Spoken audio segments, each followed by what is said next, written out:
class 8 children. Today we are going to study chapter number 2 of history, and I will tell you the story. This story is very interesting. So if you will learn this story, then only you will come to know about the interesting facts regarding our country. Okay, then I am going to start your this chapter.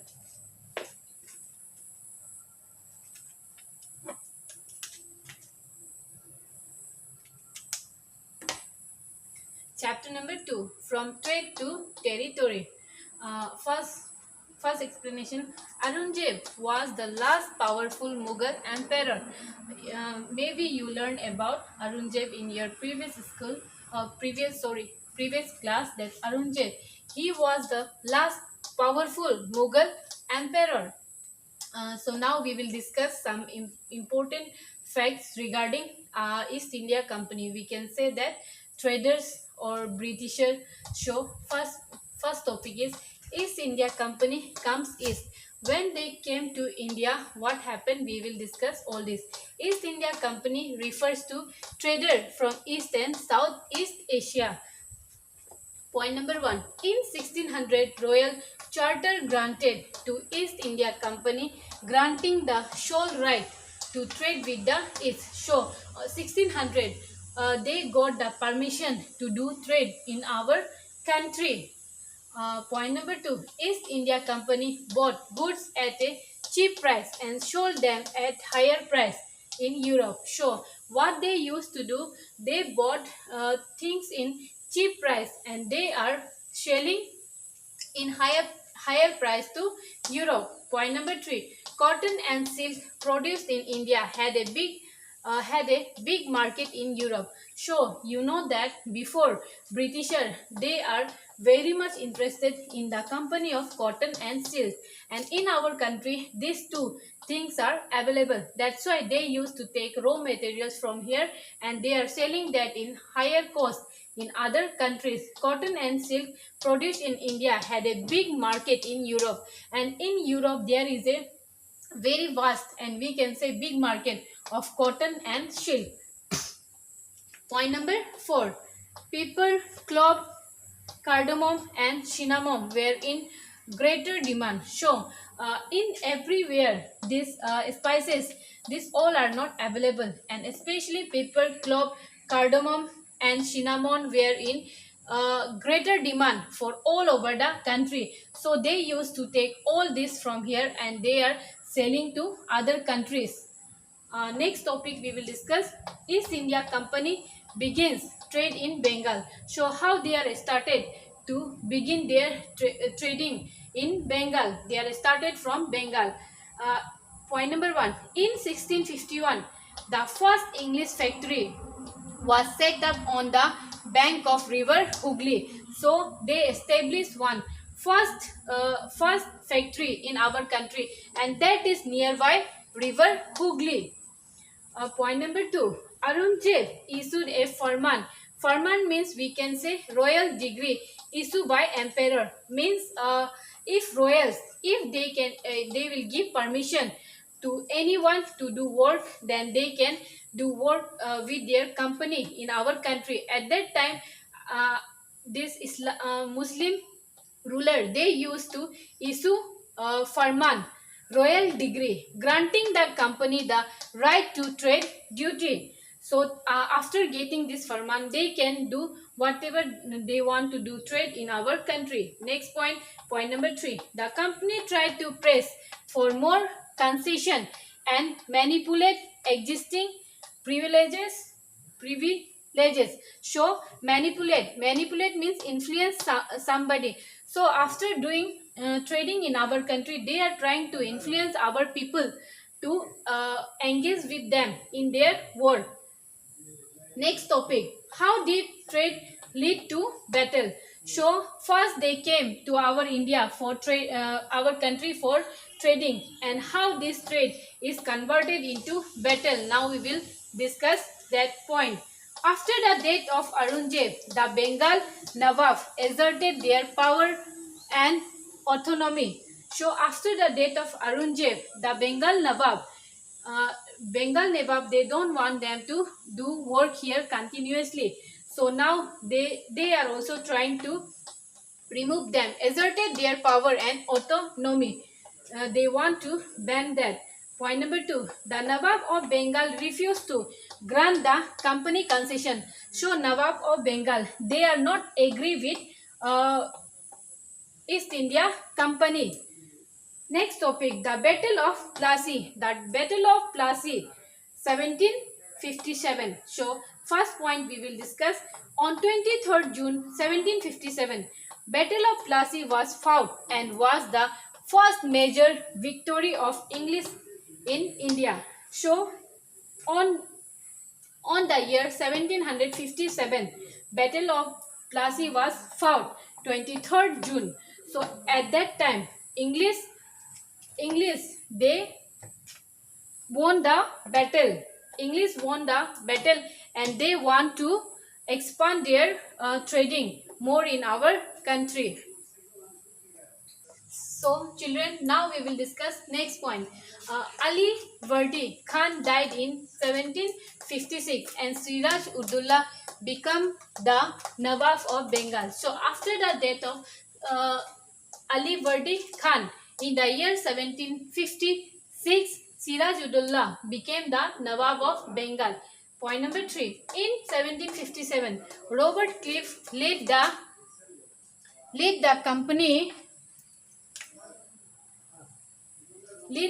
company army against Siraj Udullah at Plassey. So during the time of Battle of Plassey 1757, Robert Clive led the company army against Siraj Udullah. So Robert Clive, he did all the army against Siraj Udullah at the Battle of Plassey. Point number 4. Main reason for defeat of the Nawab was that the forces led by Mir Jafar, one of the Siraj Udullah commander, never fought the battle. Main reason for defeat of the Nawab was that the forces led by Mir Jafar, one of Siraj Udullah commander, never fought the battle. So Mir Jafar, he is also working with Siraj Udullah, but in that battle he is not giving him support. Because of that only this battle was defeated by Siraj Udullah. Next point number 5. Mir Jafar was promised by Clive to be made Nawab after crushing Siraj Udullah. So at that time, to Mir Jafar, Britisher, they gave promise that after the death of Siraj Udullah, we will make you the Nawab of Bengal. So because of that only Mir Jafar was against to Siraj Udullah and he is supporter of Britisher. Because of that reason only Siraj Udullah defeated by the English East India Company. So next topic, the Battle of Buxar. Point number 1. After the defeat at Plassey, Siraj Udullah was assassinated. Assassinated means we can say murdered. And Mir Jafar was made the Nawab. So after the death of Siraj Udullah, Mir Jafar became the Nawab of Bengal according to the promises of East India Company. Next point number 2. Mir Jafar was just a puppet in the hand of Britisher and Mir Qasim. So we can say that Mir Jafar, he is just following to Britisher and Mir Jafar is puppet of Britisher hand. And one more people name mentioned here, Mir Qasim, Nawab of Bengal. So he is also became the Nawab of Bengal. Point number 3. In 1764, the Battle of Buxar was fought between Britisher and Mir Qasim. So, in 1764, the Battle of Buxar was fought between Britisher and Mir Qasim. Mir Qasim was against to British. So, that's why he also fought against British in the year 1764. In 1765, Mir Jafar died. So, in the year 1765, Mir Jafar also died. Point number 4. In 1765, the Mughal emperor appointed the company as the Diwan of the provinces of Bengal.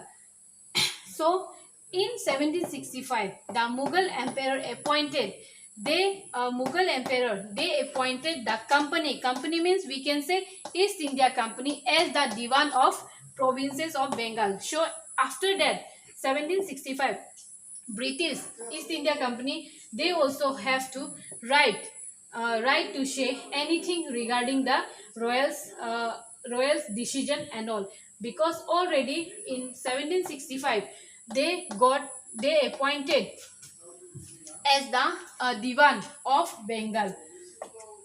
Sorry. Next topic, company official became Nawab. So after all this, uh, we will discuss company official became Nawab. How company officials are becoming Nawab. In 1764, Robert Clive was appointed the government of Bengal. So after 1765, in 1764, Robert Clive was appointed the government of Bengal. So in the year 1764, Robert Clive, General of Britisher, he is appointed as the government of Bengal. Our next point is Nawab and English. English means the word which Britisher they changed Nawab into Nawab. So Nawab, Muslim governor. We can say Nawab means or Nawab means Muslim governor. An English version of the Indian word Nawab. Next topic is company rule expand. So now we will discuss how they expand the company.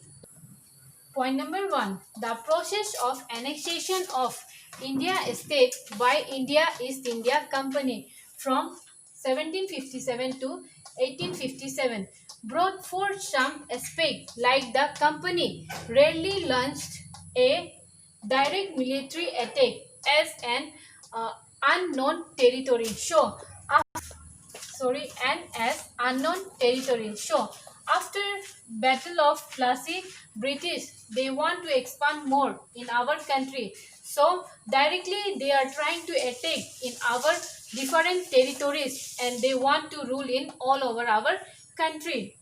So next point we will discuss after Battle of Boxer, the company appointed resident in Indian state. So after the battle during 1757 to 1857, afterwards, after Battle of Boxer, the company appointed resident in Indian state. So afterwards, they are trying to make their permanent resident in our country. Next point, the company forced the state into a subsidiary alliance. Subsidiary alliance is a system in that if our people will go under this subsidiary alliance, then they have to pay to Britisher for that. Point number 4, the Nawab of Awadh and the Nizam of Hyderabad were forced to lead territories and accept the subsidiary alliance. So at that time, Britisher they are trying to capture all over our territory. So in that process, our Nawab of Awadh they also face a lot of problem regarding all this, because after that Britisher they are asking takes from them and Nizam of Hyderabad. These two territories are facing a lot of problem regarding giving this subsidiary alliance to the Britisher. Next topic we will discuss, and this is one of the important topic, and this you have to study for whole year life, because this whole story you will not get maybe in other classes. About Tipu Sultan, maybe some of you hear his name. Who is Tipu Sultan? So now I am going to tell you some important point regarding your Tipu Sultan. He was also a Islamic, and he was a great ruler, and he is from Mysore. Now we will discuss about him. Tipu Sultan, the tiger of Mysore. So Tipu Sultan, he also called the tiger of Mysore.